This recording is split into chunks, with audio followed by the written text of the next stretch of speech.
Essa mensagem de aniversário da Igreja Batista Bíblica em Campos Sales, fazendo algumas perguntas a fim de chamar a sua atenção e fazê-los pensar sobre o tema e os textos que usaremos nessa noite para refletir.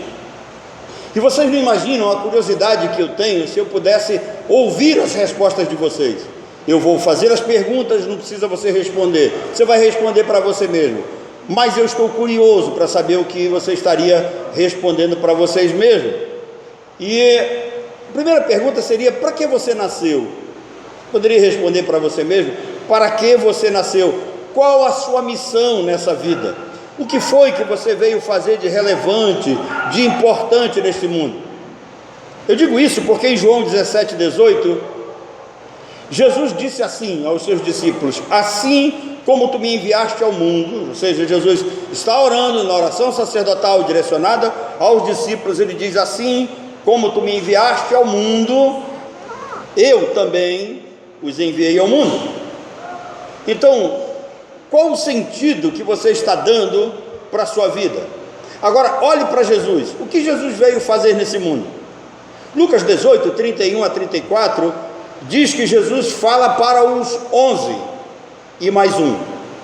Por que eu uso essa terminação 11 e mais um? Isso é uma expressão que vem dos judeus convertidos, porque eles dizem que Jesus não tinha 12.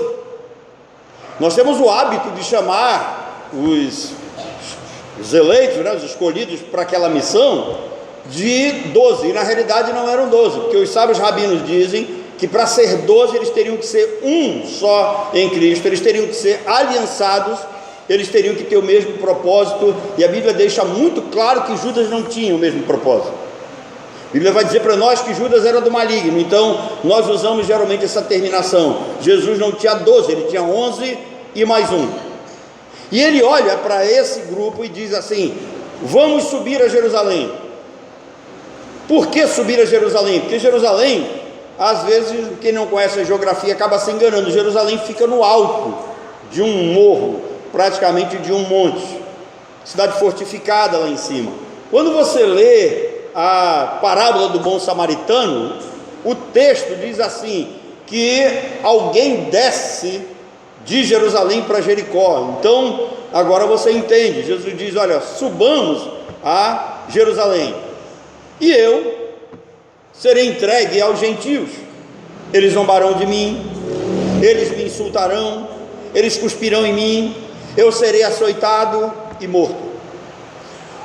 E os discípulos começaram a olhar uns para o outro, tentando entrar em choque. Jesus disse: mas calma, que ao terceiro dia eu vou ressuscitar. Agora, por que Jesus quer ir para Jerusalém? Irmãos,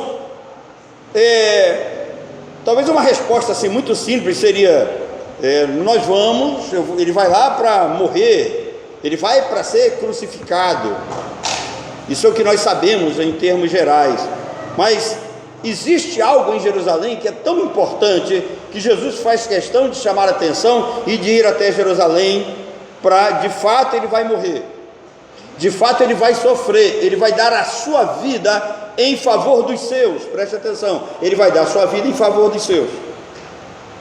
Agora, todas essas respostas são relevantes, mas existe uma que ela é tão profunda quanto filosófica.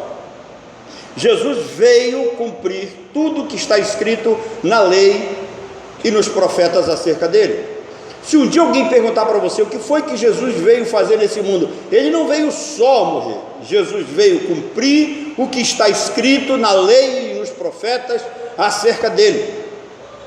Preste atenção, Jesus veio a este mundo para cumprir o que estava predestinado a seu respeito no Antigo Testamento.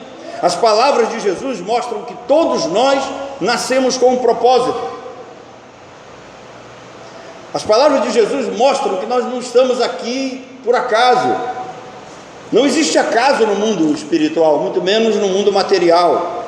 Que assim como Jesus veio ao mundo para cumprir uma missão, por mais estranho que pareça esta afirmação, e João 17:12 vai dizer isso, disse que ele próprio protegeu os 11.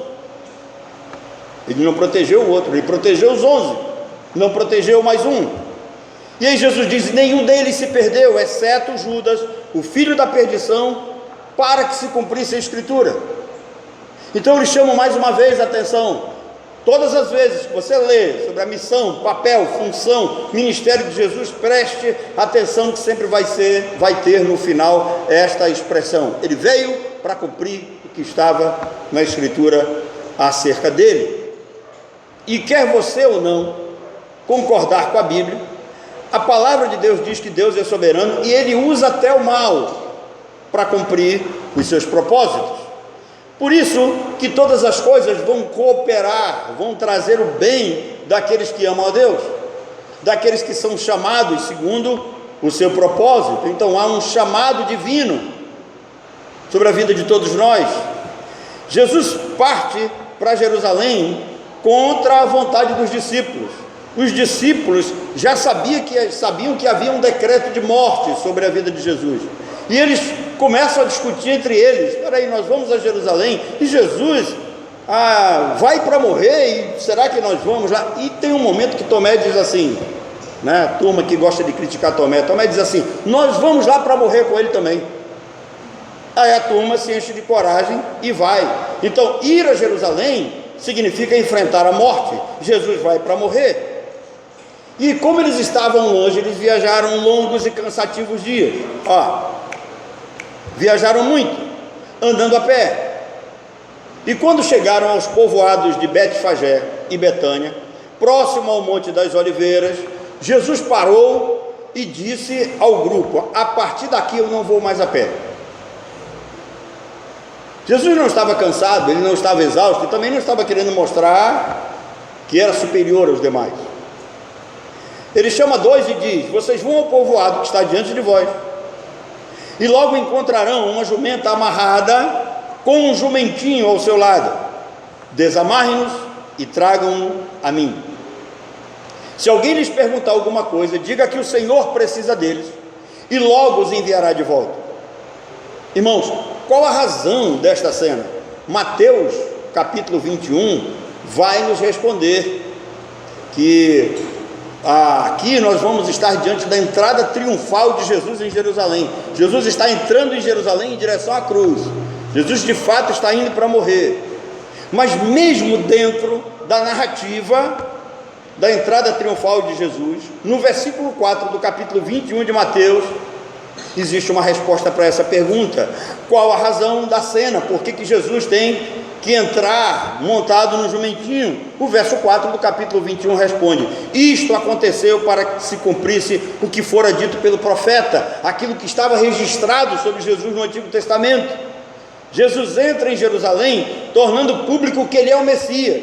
Ele não é qualquer um, ele é o Senhor, ele é o Rei de Israel, cumprindo a profecia de Zacarias capítulo 9, que ele entraria em Jerusalém montado em um jumento. O rei, o Senhor, entraria.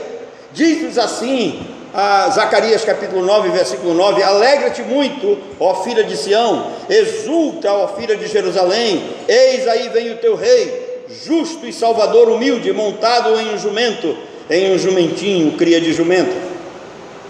Agora preste atenção: Jesus entra em Jerusalém 4 dias antes da Páscoa, e ao entrar 4 dias antes, ele estabelece um paralelo entre o cordeiro que seria morto no templo, na Páscoa, e ele próprio. Não é à toa que nós sabemos que Jesus, ele é o cordeiro pascal, ele é o cordeiro de Deus que vem para tirar o pecado do mundo. Então a Páscoa tem que acontecer em Jerusalém, e Jesus entra 4 dias antes, conforme a exigência para a realização do corbã. O que é o corbã? O corbã é o sacrifício do cordeiro na Páscoa. Essa palavra vem do hebraico. Não esqueçam que o sacrifício do cordeiro era o ponto central da Páscoa. O Gadol Cohen, isso é uma expressão em hebraico para dizer sumo sacerdote ou grande sacerdote. Então o sumo sacerdote, o Gadol Cohen, preparava a Páscoa 4 dias antes. Ele ia a Belém buscar os cordeiros. Preste atenção, ele ia a Belém buscar os cordeiros. Jesus vem de onde? De Belém. Esses cordeiros ficavam em observação 4 dias. Jesus ficou em Jerusalém 4 dias. Esses cordeiros, eles eram analisados em detalhes, eles ficavam em observação. Jesus foi analisado, foi observado, foi testado pelos escribas, pelos fariseus, pelos saduceus, depois por Herodes e depois por Pilatos. O sumo sacerdote, ele era obrigado pela lei a entrar pela porta oriental, ou a porta formosa, ou a porta dourada. Quando ele entrava, a porta teria que ser fechada, diz a profecia. O que nos leva a crer que Jesus não entrou logo atrás do sacerdote. Quando o Gadol Cohen entra com os cordeiros no templo, Jesus entra logo atrás. Quando falamos desse sumo sacerdote, nós temos que lembrar de um homem chamado Yosef Caifás. Caifás é citado várias vezes no Novo Testamento. O historiador judeu Flávio José diz que Caifás tornou-se sumo sacerdote por volta do ano 18 depois de Cristo. Ele foi nomeado por Valério Grato. Agora, que prova temos que o sumo sacerdote e o povo sabia que Jesus era o Messias? Às vezes nós achamos que aquele povo daquele período era assim um povo extremamente ignorante, um povo que não sabia de absolutamente nada, mas o povo sabia, o povo de Deus sabia quem era Jesus, e Caifás também sabia. Tem um momento que Caifás interroga Jesus e ele faz uma pergunta em hebraico, ele diz: Acá ben Elohim, que significa: és tu o filho de Deus? E aí Jesus olha para ele e diz: sim, eu sou o filho de Deus, tu estás dizendo, sumo sacerdote. Os textos originais dizem que Caifás rasgou as suas vestes, jogou o seu cajado na mão e disse: blasfêmia, estás tentando se passar pelo próprio Deus. Havia uma máxima naquele período: quando um sumo sacerdote rasgava as suas vestes, ele estava dizendo que estava abrindo mão do seu sacerdócio, que não teria mais nenhum outro para substituí-lo. Quando Caifás toma essa atitude, ele está dizendo que Deus ali estava colocando um ponto final no sacerdócio humano. A partir dali, Jesus toma esse lugar e ele se torna o nosso sumo sacerdote. A cultura hebraica tem muito a nos ensinar, tem muito a nos dizer. Então, que prova nós temos? Irmãos, Ezequiel 44, versículos 1 e 2, diz que no dia que o Messias entrasse pela porta formosa, pela porta dourada, ela seria fechada e nunca mais seria aberta. E só seria aberta novamente quando Cristo voltar para estabelecer o seu reino. Essa é uma profecia muito esperada pelos judeus cristãos.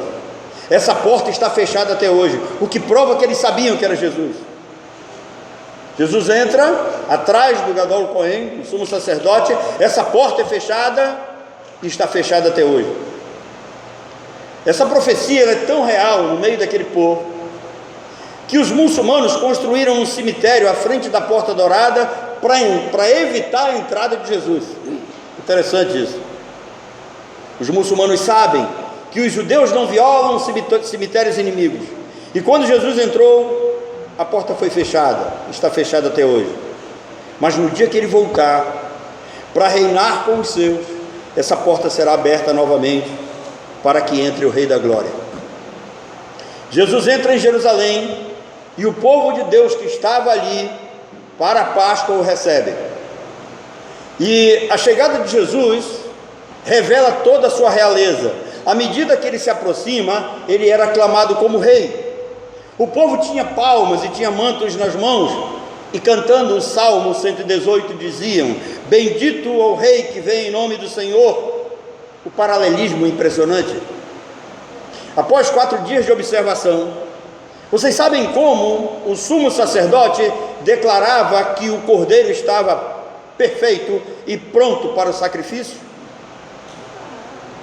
Depois de observar, o sumo sacerdote pegava uma bacia com água, colocava diante daquele animal, daquele cordeiro, e ele lavava as mãos numa bacia com água.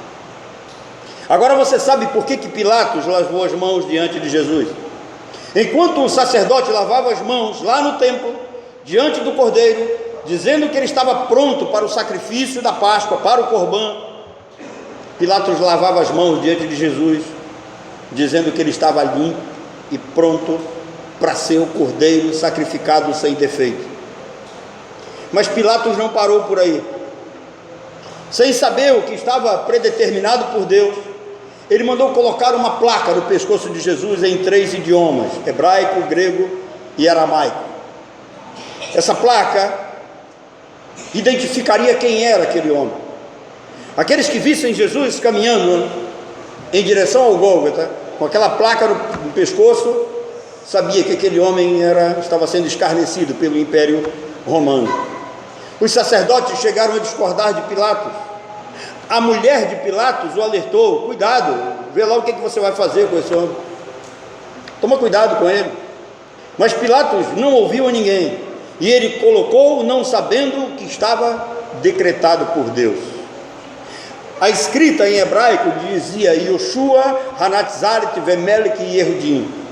Quando traduzimos isso para a nossa língua, em português, nós vamos ver que estava escrito assim: Jesus Nazareno, Rei dos Judeus. Agora, quem conhece bem a formulação do acróstico na língua hebraica, diz que quando se forma o acróstico dessa frase, nós temos as letras que formam a palavra Deus, que é Yud, Rei, Vav, Rei, forma a palavra Deus. Ou seja, Pilatos, sem perceber, ele estava afirmando que ele estava crucificando o próprio Deus. Pilatos pensa que está escarnecendo de Jesus. Pilatos pensa que ele está diminuindo e humilhando a Jesus, e na realidade ele está o exaltando. Mas quando nós olhamos para Atos capítulo 4, 26 a 28, a Bíblia vai nos dizer que Pilatos fez tudo o que a mão e o propósito de Deus havia predeterminado. Então esse homem pensa que ele está agindo com as suas próprias mãos, com a sua própria inteligência, com a sua própria força, mas ele estava fazendo aquilo que Deus havia predeterminado. E preste atenção, a palavra predeterminado significa determinado de antemão.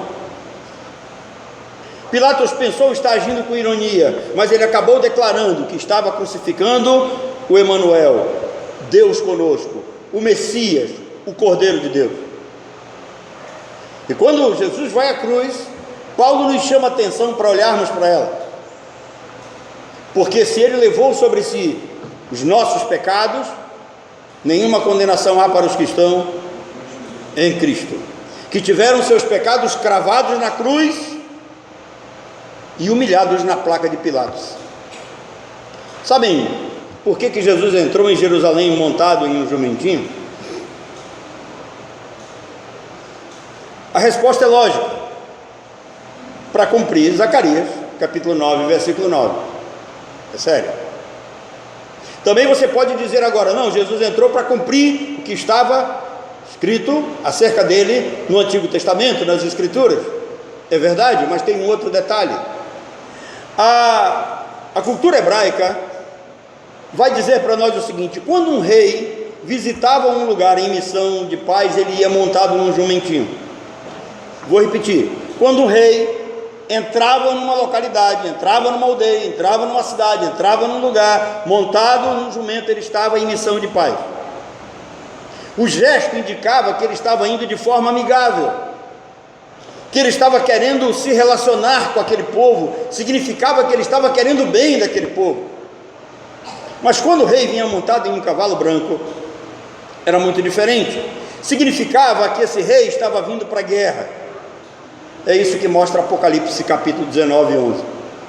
Na sua primeira vinda, Jesus veio em paz, humilhado, montado em um jumentinho. Mas ao voltar à terra para arrebatar a sua igreja, ele virá montado num cavalo branco, pronto para a guerra. João, que é um dos mais chegados ao mestre, disse que Jesus fez muitos outros sinais e milagres que não estão registrados, mas esses que estão registrados é para que creiamos que Jesus é o Cristo, o Filho de Deus, e crendo tenhamos vida eterna no seu nome. Preste atenção que enquanto o Cordeiro da Páscoa judaica era preparado para morrer, Jesus também está sendo preparado para morrer. As mesmas coisas acontecem a ele. É um erro pensar que aquela multidão que louvou o Senhor, que cantou o Senhor, eu já vi muito pregador tropeçando aqui.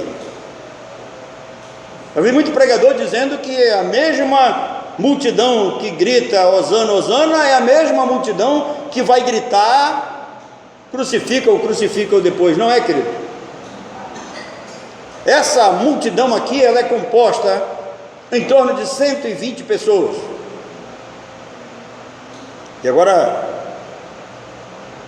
eu chamo a sua atenção para a profecia de Zacarias capítulo 9. Zacarias capítulo 9 diz que o povo se alegraria ao ver o seu rei. Enquanto Jesus passava, eles cantavam salmos de louvor, salmos de aleluia. Hosana significa salva-nos, Senhor, salva-nos, Senhor, nós te imploramos. Então aquele povo estava desejoso de salvação, aquele povo estava reconhecendo quem eles eram, aquele povo estava olhando para Jesus como seu Senhor. Esse salmo, Salmo 118, ele faz parte de uma coletânea de salmos chamados Salmos de Aleluia, que vão do Salmo 113 ao Salmo 118. Ao cantar, a multidão estava reconhecendo a figura messiânica de Jesus. Essa multidão jamais gritaria crucifica ou crucifica. Quando você lê Marcos capítulo 15, os versículos 40 a 41, você vai ver que tinha um grupo de mulheres que estava seguindo Jesus desde a Galileia. Aí eu faço uma outra pergunta para você: de onde vieram aqueles 120 discípulos que estavam presentes na escolha de Matias e que viram o Senhor Jesus ser elevado às alturas? Vem dessa multidão.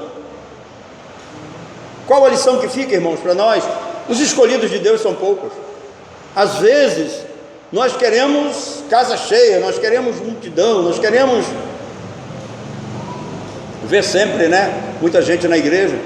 Na quinta-feira passada, eu estava pregando para os irmãos lá na nossa igreja, e eu disse para ele que às vezes não lamente quando você vê a igreja vazia, é que Deus está querendo trazer algo no particular, falar alguma coisa para você, falar só para aqueles que ali estavam. E o Senhor sempre teve um grupo que permaneceu fiel a Ele. O Senhor sempre preservou um grupo que jamais se curvará ao erro.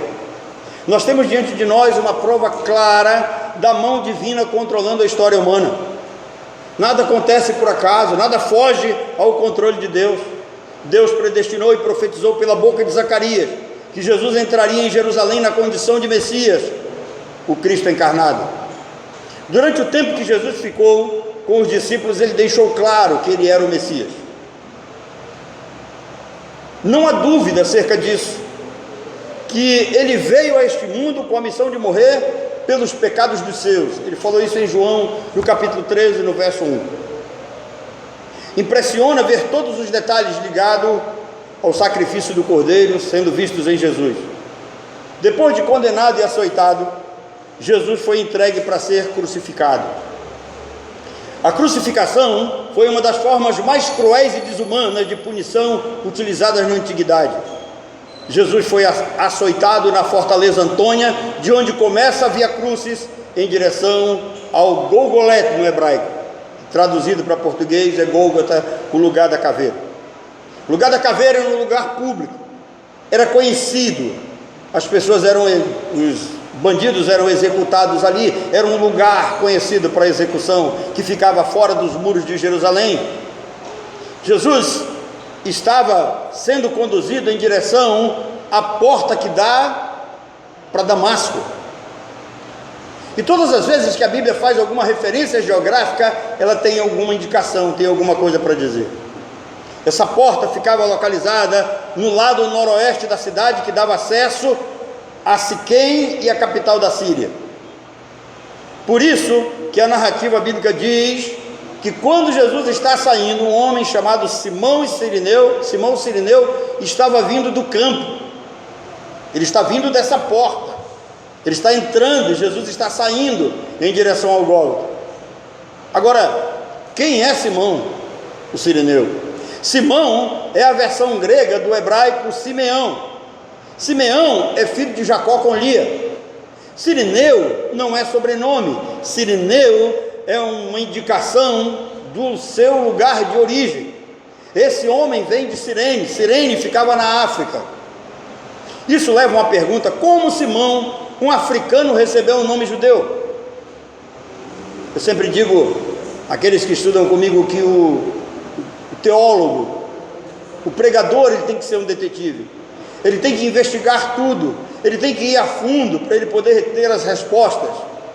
Então, como um Simão, um africano que nasce num país pagão, ele está indo a Jerusalém para participar do Corbã, do sacrifício do Cordeiro? A resposta está em 2 Crônicas capítulo 9.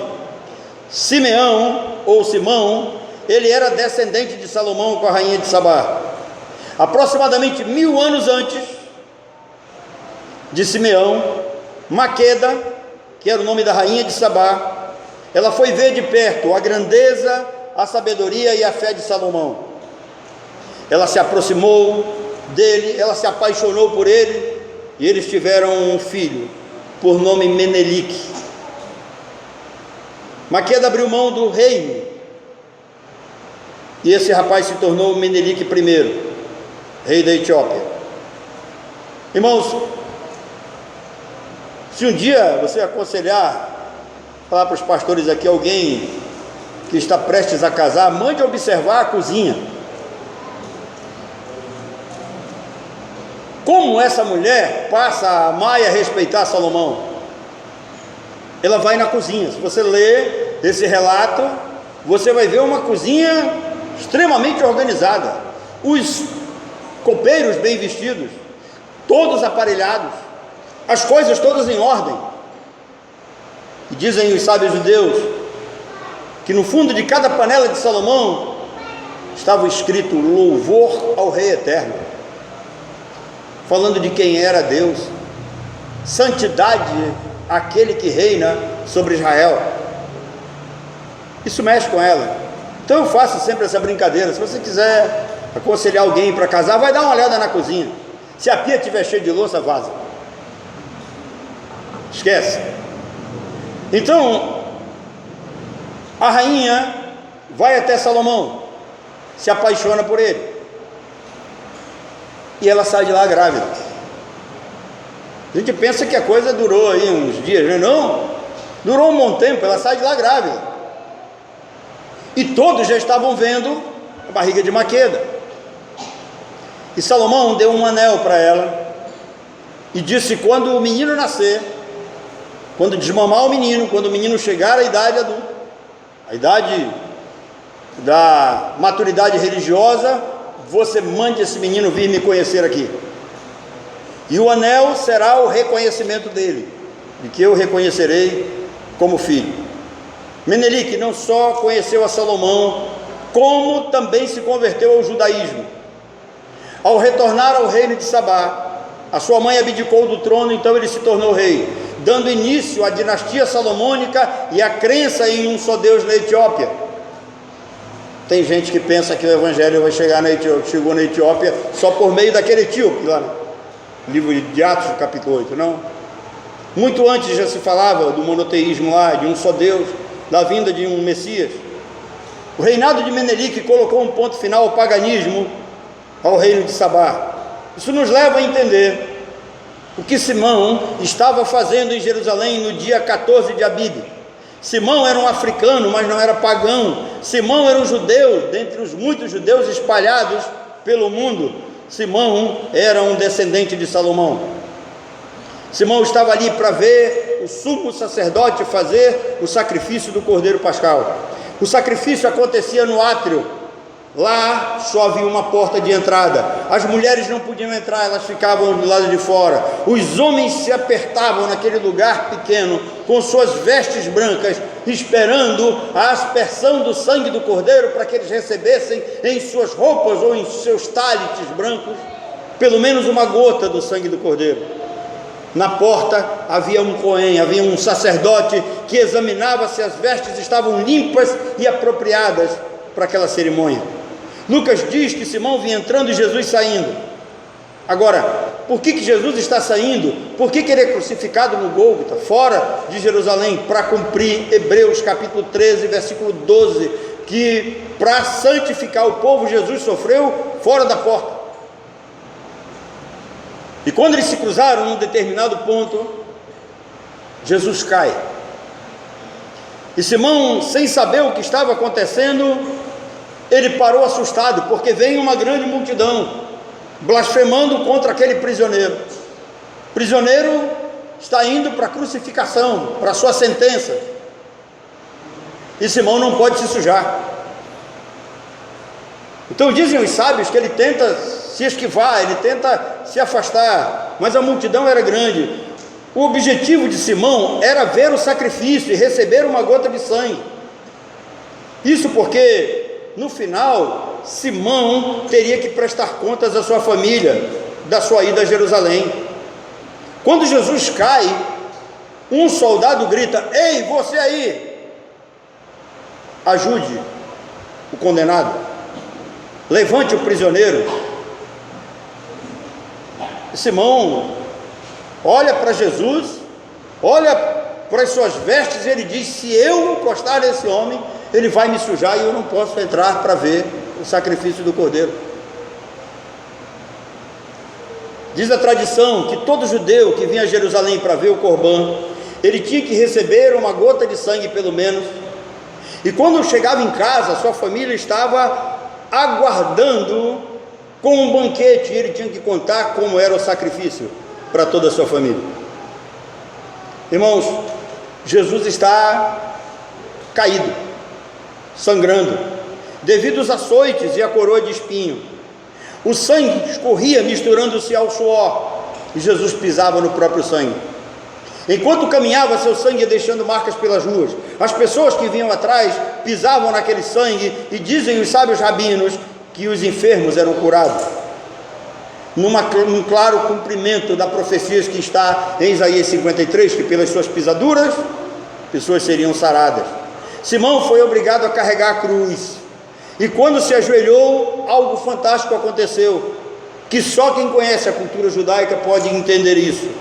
O Senhor, para levantar, coloca a mão no ombro de Simão, e vocês sabem o que isso significa?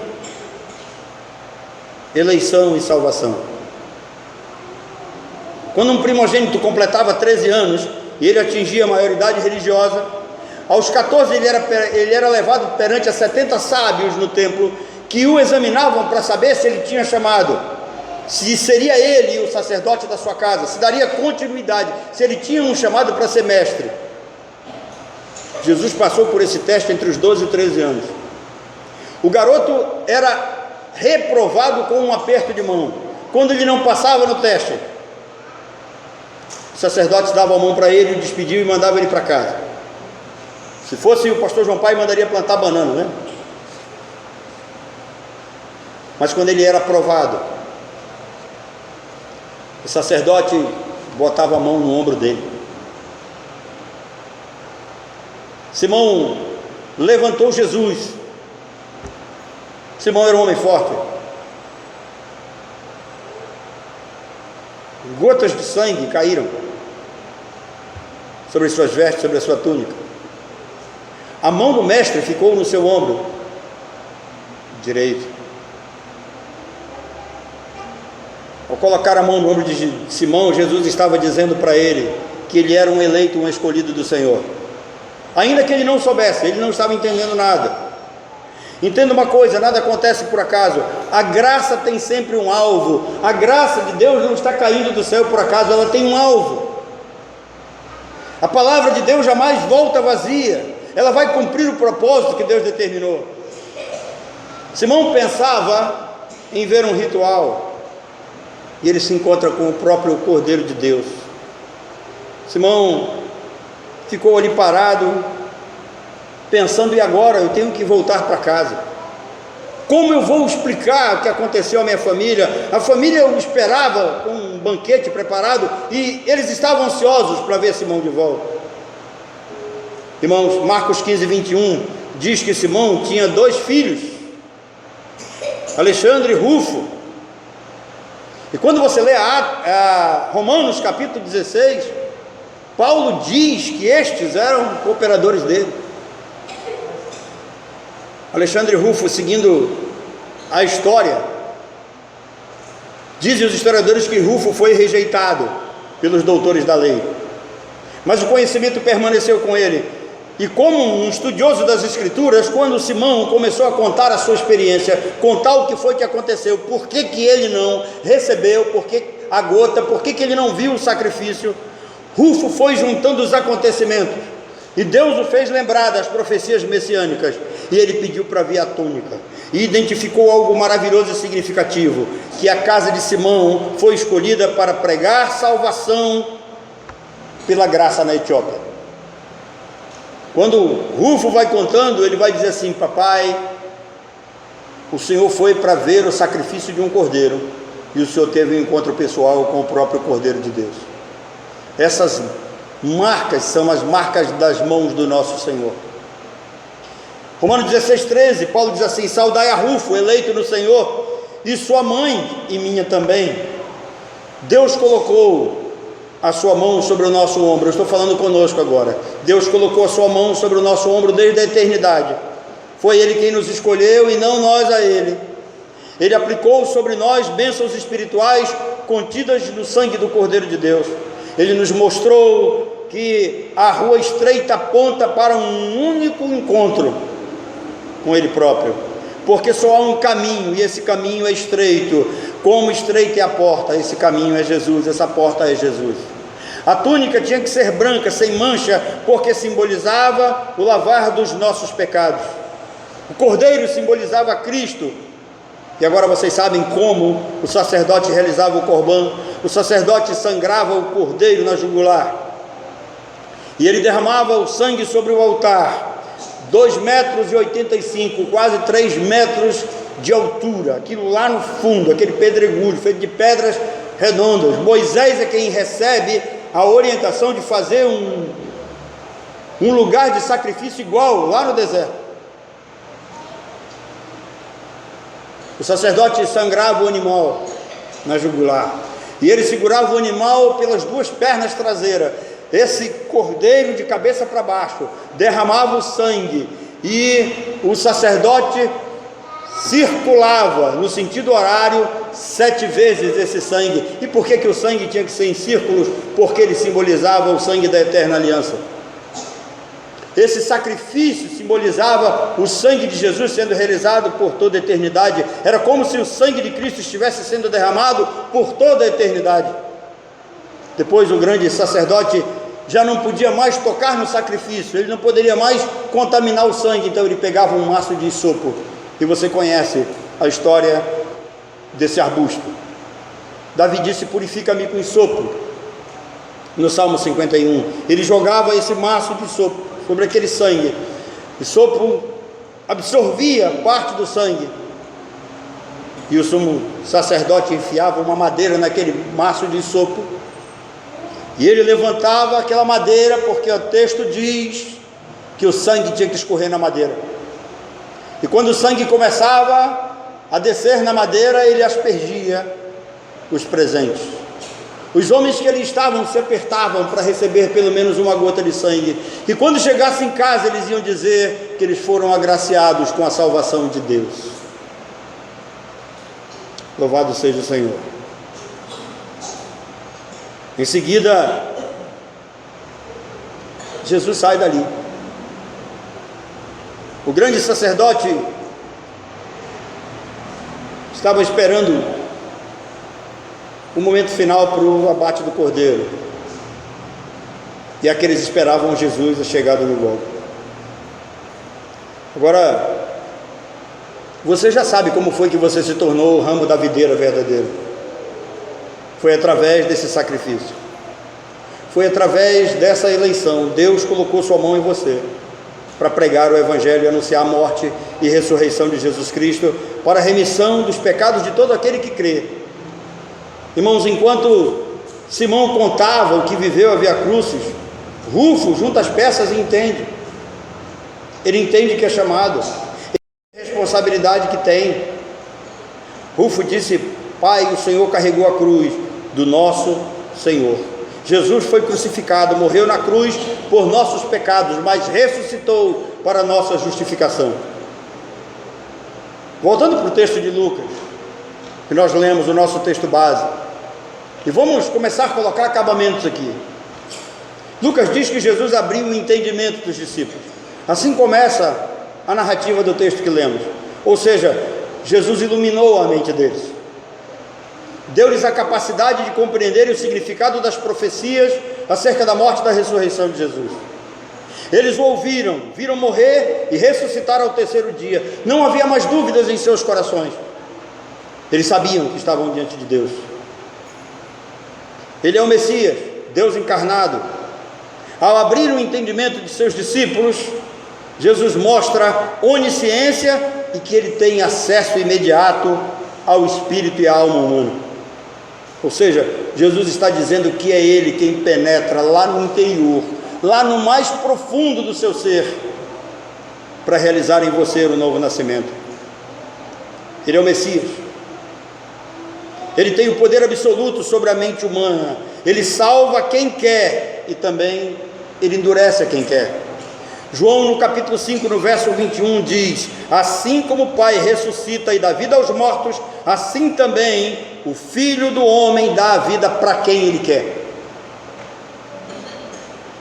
Jesus dá a vida eterna para quem Ele quer. Ele é o Senhor.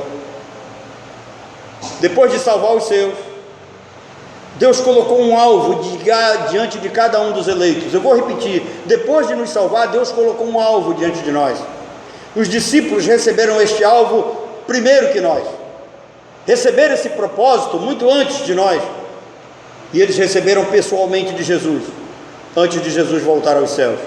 Para eles não se tratava simplesmente de pregar. Para eles tinham que contar tudo o que tinham visto, ouvido e aprendido com Jesus.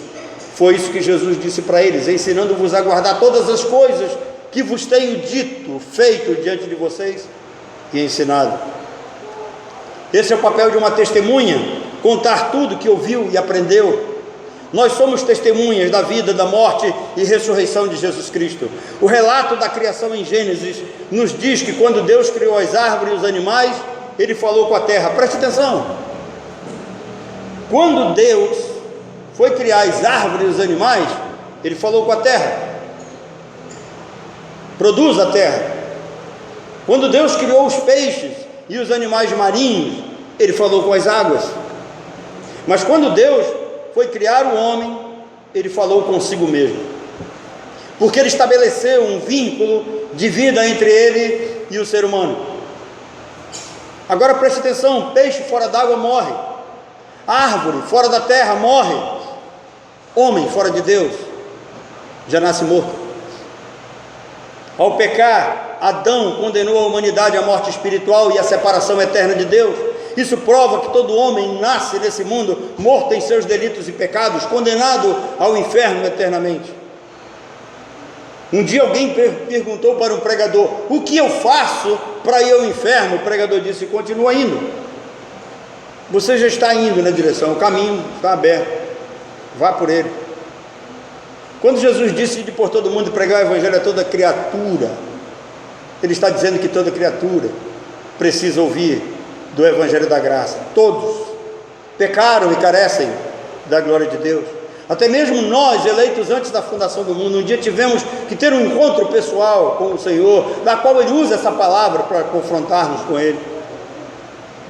Todo crente se relaciona e exerce comunhão com Cristo pela fé. Eu vou repetir: todo crente se relaciona e existe, ele tem uma relação com Cristo pela fé, não pode ser pelas obras. Isso significa que nós podemos andar com Ele sem a necessidade de vê-lo. Preste atenção: nós nos relacionamos com Ele por fé, nós não precisamos vê-lo. Ao enviar os discípulos e testemunhar a Jesus, quando Ele envia esses discípulos para serem testemunho, Jesus lhes deu uma experiência que se repete até hoje. Ele disse: vocês um dia vão receber poder ao descer sobre vós o Espírito Santo. Vão para Jerusalém e aguardem, vai chegar o dia, vai descer sobre vós o Espírito Santo, e sereis minhas testemunhas. Há uma ligação entre nós e o propósito dele. O batismo com o Espírito Santo nos liga aos discípulos, nos liga a Jesus. fazemos parte do mesmo grupo. É justamente a ação dele em nossas vidas que nos capacitará a mostrar a outros que Jesus nos salvou e vive em nós. O nosso testemunho é fruto de um vínculo entre nós e Deus por meio do Espírito Santo. Não é uma tarefa unicamente nossa e nem tampouco só deles. Jesus falou sobre isso em João 15, 26. Jesus disse: quando vier o Consolador, que eu vos enviarei da parte do Pai, o Espírito da verdade, que dele procede, esse dará testemunho de mim. Ser testemunha é falar tudo que vimos, ouvimos e aprendemos. E nós temos essa obrigação de falar. E que o Espírito Santo nos leve a provar esse poder de Deus. Recebereis poder ao descer sobre vós o Espírito Santo. E nós temos essa responsabilidade de falar do Messias ressurreto em nossas vidas. Nós e os discípulos, os 11, incluindo Paulo, 12, somos testemunhas de todas as coisas que vimos e ouvimos e aprendemos de Jesus. Nós somos testemunhas de todas essas coisas. Que Deus nos abençoe. Preste atenção. Nós fomos chamados, assim como os discípulos, porque existe um vínculo estabelecido pelo Espírito Santo entre nós e eles. Estamos ligados num corpo composto de uma quantidade de membros que nós não conhecemos, mas estamos ligados à cabeça que é Cristo. E ele disse: está escrito, está determinado, está predestinado que o Cristo havia de vir, morrer e ressuscitar ao terceiro dia, e que antes da sua volta, da sua segunda vinda, nós devemos pregar morte e arrependimento para a remissão dos pecados. Eu comecei essa reflexão fazendo algumas perguntas para você. O que você veio fazer nesse mundo? Eu espero que você já saiba responder. Eu vim a esse mundo para ser testemunha de todas as coisas que estavam escritas acerca de Jesus no Antigo Testamento, de tudo aquilo que está registrado no Novo Testamento e de tudo aquilo que ele fez por mim e pelo chamado que tem pela sua mão no meu ombro. O que você veio fazer de relevante nesse mundo? Ser testemunha de Jesus. Certamente, quando essa igreja escolhe esse tema, ela tem esse propósito de fazê-lo pensar acerca dessa missão na igreja, que não é só da Igreja Batista em Campos Sales, mas é a responsabilidade de todo o Filho de Deus, que entende que foi chamado, que entende que recebeu os benefícios daquele sangue derramado na cruz do Calvário, que recebe a mão no ombro, sendo eleito, e que recebe os benefícios do sangue para a salvação eterna. O que você veio fazer nesse mundo? O que você veio fazer de relevante nesse mundo? Resposta é simples: ser testemunha de Jesus, pregar arrependimento e remissão dos pecados, para que todo aquele que nele crê viva eternamente com você. Que Deus nos abençoe. Vamos orar.